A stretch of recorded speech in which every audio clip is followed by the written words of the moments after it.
Ens trobem aquí a la Vall d'en Bas, al poble de Joanetes.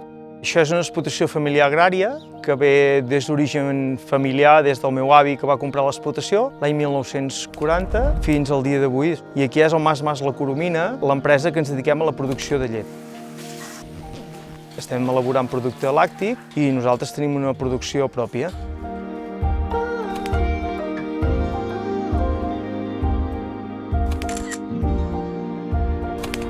L'any 2007 ens vam ajuntar 7 granges a Catalunya i vam comprar la marca Atto. I des del 2018 vam decidir fer una llet diferent i aquesta llet és la llet ecològica, la EcoAtto, que és la que fem a Mas La Coromina, que la llet ecològica vol dir que tota la granja ens hem hagut de transformar en ecològic, des del camp fins als animals, i aquí hi ha un plus de qualitat en quant a la producció que estem fent, que no hi pot haver cap tipus de residu químic, ni pesticida, ni herbicida, i que les vaques tampoc podem utilitzar ni antibiòtics ni hormones. I és una llet única, per què? Perquè no hi ha cap més llet UHT a nivell de Catalunya que sigui de proximitat. A les 24 hores la llet marxa d'aquí, se l'en va a la fàbrica on tenim a Vidreres i allà fem el procés de l'elaboració del producte, que la pasteuritzem, l'homogenitzem i després l'envasem. I allà són el procés d'aquestes 48 hores que la llet ja està envasada a punt de sortir al lineal.